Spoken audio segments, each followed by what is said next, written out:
আজকে পশ্চিমবঙ্গের মধ্যে যদি সুষ্ঠু নির্বাচন হইতো, তাহলে তোমার মতো শুভেন্দু অধিকারী লুঙ্গি খুলে, লুঙ্গি আকাশে তুলে, মাথার মধ্যে বেঁধে তারপর না পশ্চিমবঙ্গ ছেড়ে পালাইতো।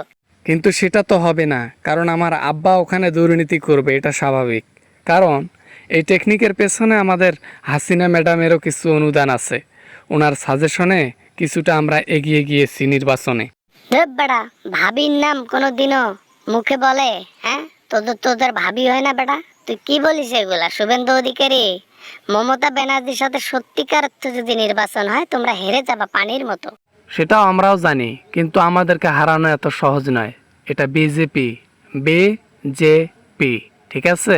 আমাদেরকে হারানো মানে মোদিকে হারানো, আর মোদি তো ইন্ডিয়ার মধ্যে কখনো হারবেই না। ককরোচ জনতা পার্টি তোমাদের ঘুম হারাম করে দিয়েছিল। যেভাবে জেনজি নাম ছিল, তাতে তোমাদের পদ নিয়ে তোমরা পালাইতে উকাশ পাইতা না, কিন্তু অল্পের জন্য বেঁচে গেছো। কথাটা কি বুঝতে পারছো? কোন জায়গার কোন জেনজি ফেনজি এসে কি তাল পাবে বিজেপিকে হটার জন্য? হ্যাঁ, কোনো তাল পাবে না। দেখো নাই প্রশাসন দিয়ে কিভাবে স্টুডেন্টদেরকে সোজা করে ফেলেছিলাম, রাস্তাঘাট ক্লিয়ার করে ফেলেছি। আর কি বলবো বলো? মানুষকে অত্যাচার করা ভালো নয়, এটা কাফেরের পরিচয়, এটা নমরুদের পরিচয়, ঠিক আছে? এই পরিচয়ে কখনো জীবন্ত লাশের মতো হয়ে থাকতে হবে। জনগণের প্যারা খাইছেন এখনো? খাবেন শীঘ্রই। না, জনগণের প্যারা খাই নেই, তবে শুনেছি চারদিক ঘিরে থাকবে, নিঃশ্বাস বন্ধ হবে, অমুক হবে তমুক হবে। হ্যাঁ, এটা হাসিনার কাছে শুনেছি। কি প্যারাদায়ক একটা সিস্টেম করে তৈরি করে ফেলে জনগণ। আরে হাসিনা তো পালানোর সুযোগ পাইছে বেটা। আর তোমার মতো শুভেন্দু অধিকারী পালানোর জায়গা পাবে না। মুসলমানদের উপর যেভাবে অত্যাচার করলা ক্ষমতা পেয়ে, মুসলমানরা কখনো বসে থাকবে না। মনে করছো চুপ জন্য? মুসলমানদের কোনো ভ্যালু থাকবে না। মুসলমানদের স্থান ইন্ডিয়াতে নয়, এটা হিন্দু স্থান। হিন্দু স্থানে শুধু মুসলমানরা বাদে সবাই বসবাস করবে, ঠিক আছে? এখানে মুসলমানের কোনো জায়গা নেই। এখানে গরু কুরবানি হবে না, কিচ্ছু হবে না। ফেরাউনও এরকম করে বলেছিল অনেক কথা, কিন্তু সে সামান্য একটা পানির মধ্যে গিয়ে মারা গেল।